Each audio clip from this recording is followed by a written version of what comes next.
A book can always be made better with good research. But what do you do? What are the do's? What are the don'ts? What are the inside tips from people who do research for a living? Hi, I'm Dan Janal. I'm a book coach, developmental editor, and ghostwriter. And no matter where you are in the writing process, I can help you write the book. But today, let's dive right in. Patrice Perkins is an excellent ghostwriter. She can show you lots of ways that she uses research to write her books. Let's welcome Patrice. Who in particular would benefit most from this kind of information, and what kind of book would they be writing with it? So I think it's great for a ghostwriter. Certainly, and I say that because some of the conversations that we've even had about the perspective, I think, was it Dan Janal that you had on, the perspective of where you're writing from. I always thought I'm wanting to capture the voice of that individual, that principal that I'm writing about. But I think she kind of, suggested that's not necessarily the case. You don't necessarily want it to sound exactly like that person. I think that this research is going to be, this type of format that I use for researching for my interviews for the shows that I'm going to do. I do it for books. I'm always researching. I'm always, it's something that's very present for me. So I don't think it's a particular type of book. I think actually, even as I think about fiction, it could, because I do write some flash fiction, and I have used some of, not the business particular pieces, but I have certainly used some of this style of research for some of my fiction as well. Hey, everyone, I'm just excited to be here. My name is Patrice Perkins. I am the CEO and chief wordologist for The Word Architect. And today we're going to chat just a little bit about some research topics, some things that you may know, but also what I like to call a few hidden gems for research. So I've got a presentation. I'm going to jump right in, share my screen. Research gems for authors and ghostwriters. When it comes to, and this is kind of geared for us as writers, as editors, as looking for information to kind of get started with our projects, or maybe we're in the midst of our projects and we're not quite sure where to go.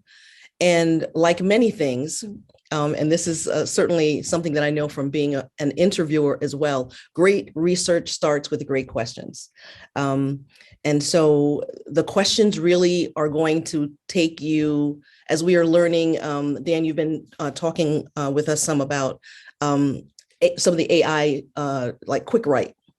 And so really the prompt or the question that you're thoughtful about, that you're pondering, is going to have a great deal to do with the response that you're going to get. And it's the same with research. So some of the questions to ponder: what is the book's purpose? Is it a fiction book? Is it a nonfiction book?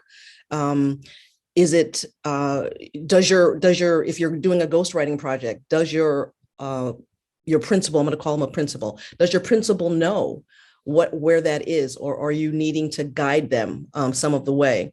And the next thing I always think about is, once you have a kind of sense of the purpose of the book, then what do you already know? What information do you already have about the topic? And that is both information that you are gaining from your client, or if you're writing for yourself, what do you know about the topic?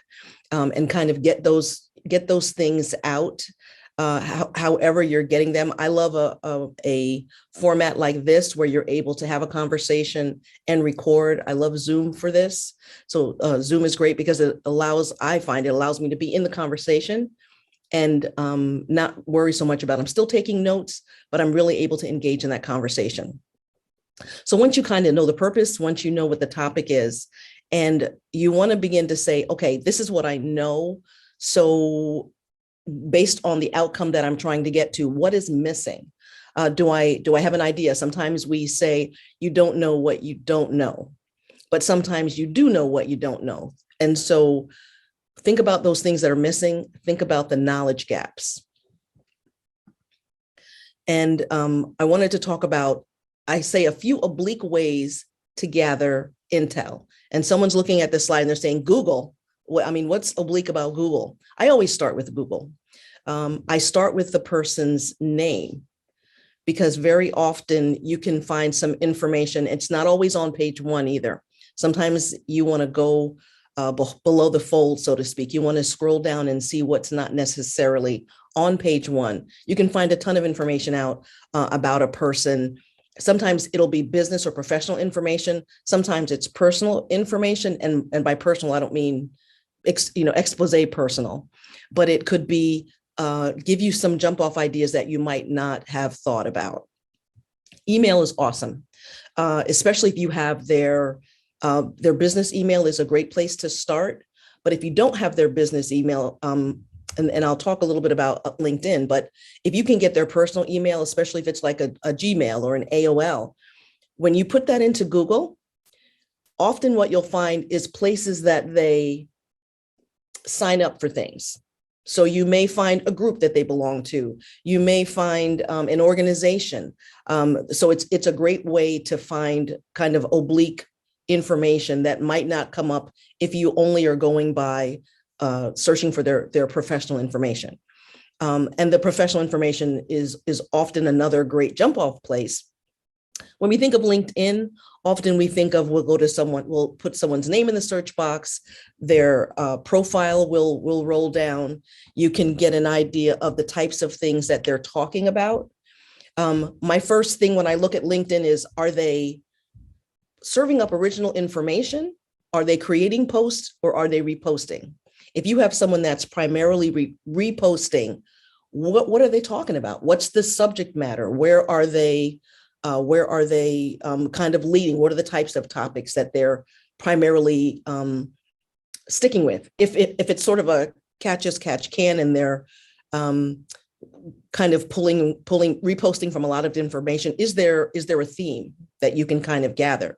Another great piece on LinkedIn is who's interacting with their post, whether it's a repost or whether it's original content. If you look at the kind of, not so much oh, thanks, that was great, but someone who's taking the time to put in a sentence or two that is relevant to what the post is about is helpful in a few ways. What's their title? What's their industry?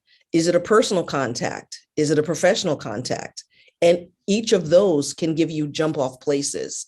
I'll often click on, I'm researching someone. I'll also click on, oh, this person, as I scroll down, I see 3 or 4 times that they've commented, they're engaged, and is the principal engaging back with this person? Do they have kind of a dialogue? What are they talking about?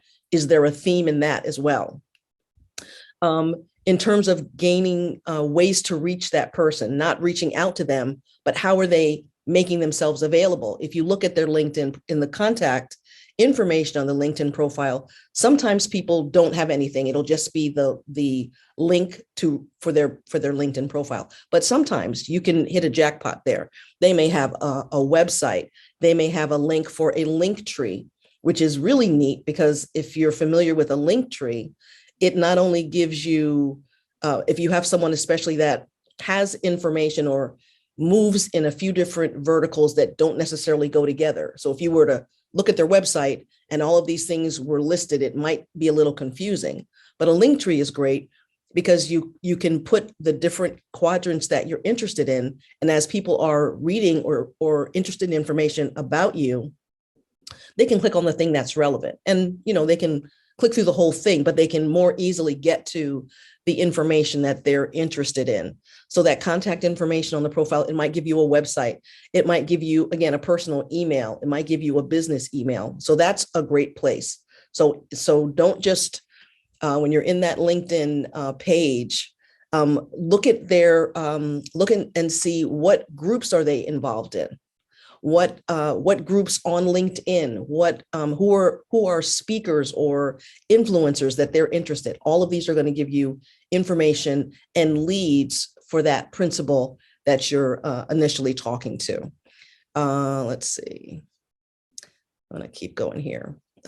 Financial information. I think I mentioned this a little bit when we had our last call. If they are affiliated with, especially if they're employed by a nonprofit, you can Google a 990 form. You can literally just put in the 990 form. And if they are high enough on the hierarchy, then often there will be salary information for maybe the first several people in the C-suite. I don't know if you have a C-suite in the nonprofit world, but those initial salaries, once you're in that 990, if you find them and they've got a pretty significant role, scroll through, see what other information you can find. That's also going to begin to flesh out that profile that you're building about that person. Government salaries. There's this website, https govsalaries.com. If I click on this, will it allow me to go there? I wonder. I am not sure. But anyway, when you go to that website, what you're going to find is it is broken down by counties. It's broken down by states. It's broken down. It has universities. It has quite a lot of government salaries. So again, that is a place that makes a nice jump off to be able to get. And what I like to do this for, the particular time that I used it last, is when we're looking at how much we are charging, right, in gathering intel. The person that I was looking for worked for a nonprofit. I wanted to kind of get a sense of what kind of salary are they getting? Not to say that salary necessarily equates to their disposable income or the income that they're going to spend, but it could, right? So I figured that was a good place for me to jump off and get an idea of an arena of where I was. So I didn't ask for something so outrageously outside of, and again, I think the goal there, one of the things that we've talked about, is to ask for it, see if you can get a budget. If you can get a budget, that kind of gives you a better framework. But sometimes I found that I have not necessarily been able to get that answer, because especially if it's someone that's never done a project like this before, they don't have any idea. They're like, I'm not really sure, give me a proposal. So that was good. I don't have this on here, but another great way to get information about your principal is, do they own a company? Do they have do they have a business? Are they a leader or CEO of a company? Go into that website and look and see. I like to check the websites. I like to check the social media, because if you go to the website, you're going to find out, and this is why, again, sidebar, why your brand and your culture should match what it is that the people that you're trying to reach. But you should be able to look at the website, get an idea of where they are, get an idea of who they're trying to reach, which also is helpful, because you can begin, if I'm researching and I see that they're talking, I don't know, to associations, mostly their messaging seems to be or maybe in the course of our discovery interview, they've talked about who that target audience is. I'm going to now go and search for associations to try and get an idea of what type of information are they putting out? Because if you can get a sense of the message, if you can get a sense of the content, that can help you decide how you are going to provide your own content. So websites are great. Social media is awesome in the sense that if they have a pretty consistent social media that's put out by the company, that is going to tell you who they're talking to for the most part. It should tell you who they're going, but what are they saying about themselves? That is key. Learning what your print, how do they perceive themselves, or how do they want to be perceived by the public? That also can be very helpful information. Okay, let's see. Okay, once we have found some of these resources, what are some of those ways that we want to actually access them?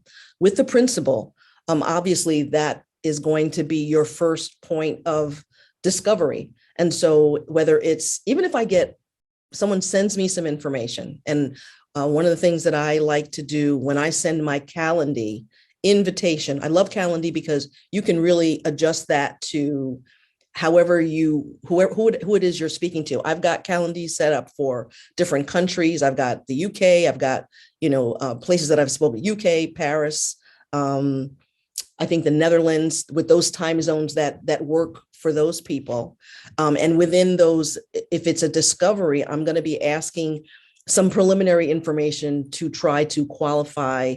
But I can just as easily change those, very easily go in there. You clone the particular event that you like, and then change that question to begin to get some of that initial information that you want, so that by the time you are, this Calendly invite is for us to set up our discovery conversation or conversations, depending on how you're working. Answer some of these questions, and you can make the questions optional in Calendly, or you can make them required. And so I don't press too hard on the required information, because you're figuring you've got a certain level of buy-in if you've gotten to that point.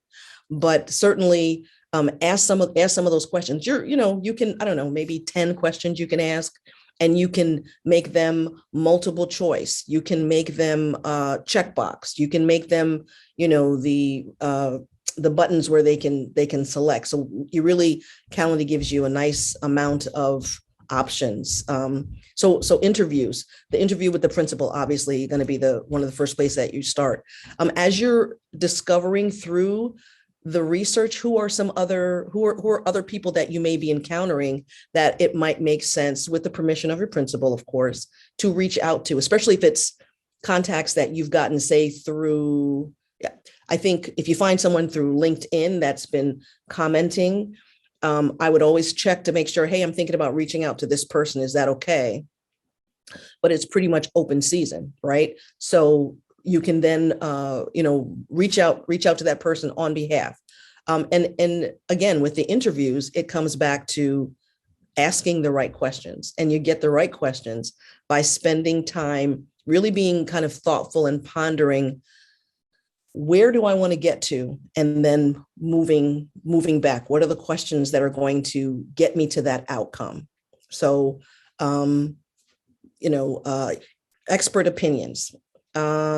Again, that's going to be similar to, doing the interviews. It makes me think about, we know that all sources are not necessarily reliable sources. We know that Wikipedia can be great to get an idea of something, but because it's open source, which means that anyone can, jump in there and put whatever they want to be, you almost have to do sort of a balancing of, I'm going to get a little bit of information.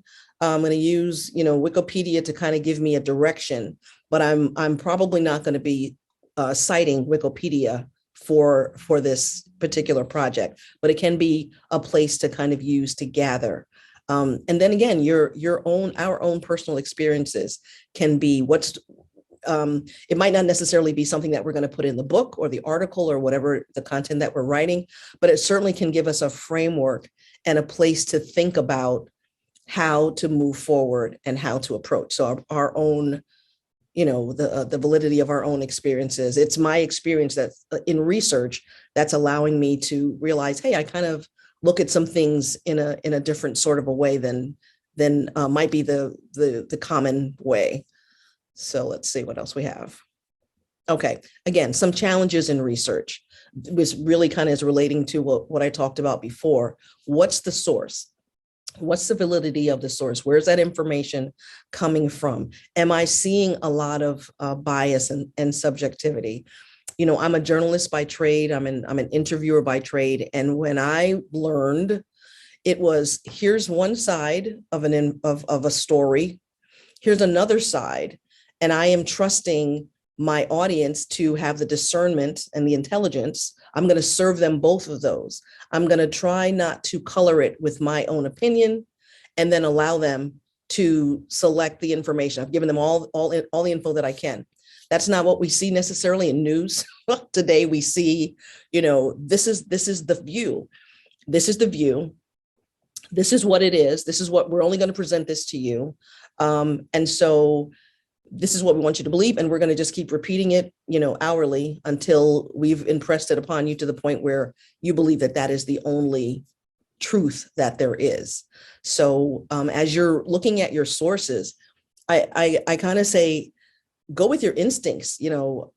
Sometimes I'm researching and I'm on a source, and maybe the first part of it is seemingly helpful. And then at some point, my spidey sense is kind of like, I'm not really sure. And so with Wikipedia, it can sometimes be good because you can then go down to the bottom of where they've gotten the sources that they're citing, and go there and see, is that a valid piece of information, or can I check this information? Can I check it another way from another source? Another great way, ethical considerations when conducting research, and this I think is particularly when we are writing a book with someone or about someone where there could be sensitive information, however that would be defined for you. And so you may uncover some information that is not common knowledge. And it depending on, maybe the principal has deliberately tried to keep that information not top of mind of people. So then we have a responsibility, I believe, as researchers, as writers, to bring that back and say, hey, here's this thing, we haven't talked about it, I found it out there in the world, how do you feel about this? Is this something that you want included? Is it something that you don't want included? Do you want to talk about it? And just kind of get a sense from your principal of how they feel about it. They might be like, oh my gosh, I forgot about that. That was so many years ago, but it's great. Yes, let's talk about it. Or where did you find that? Because I need to, that is not something. And so, being sensitive to our principal, being sensitive to the person that we're working with. Let's see, is there anything else I want to say about challenges? The only thing, another thing I might say is I love research, and sometimes you can kind of get into a rabbit trail. How far do you go? And I think part of that can be managed if we are going with that scope of initial questions that we have, going with that outcome that we were hoping to reach. That can kind of help keep us reeled in. I have had occasions where I've been so fixated on accumulating the research and the information that it was almost unmanageable when I had it, because I had such a volume of information. So, think about the scope of your project, the scope of where you want to go. Sometimes I've also had where I've gotten so much information that it almost could create another body, another topic. And when you bring that up, they're excited about the work that you're doing. And they're like, yeah, let's move in that direction as well. So I'm sure there are some other research challenges. So, okay, here we are. Go for your obvious sources first, and then look outside the box. We know that we also have some, in terms of generating questions, generating ideas. We know that we now have the assistance of some like QuickWrite. I love QuickWrite, a tool that we can kind of put in a question, get a response, and then tweak that question to give you outlines, to give you topic matters. So look for those obvious things first. Google and LinkedIn are very obvious. And then Google, LinkedIn, the websites, social media about the principle that you're looking for.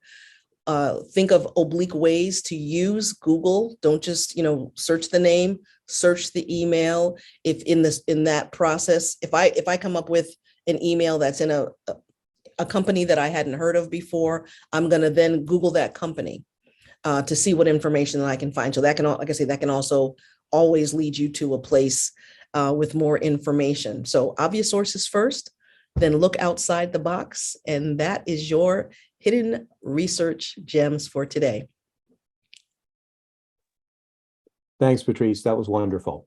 And thanks everyone for watching today. You can find more than 175 other videos on how to write and market your book in a flash on this YouTube channel. Check them out.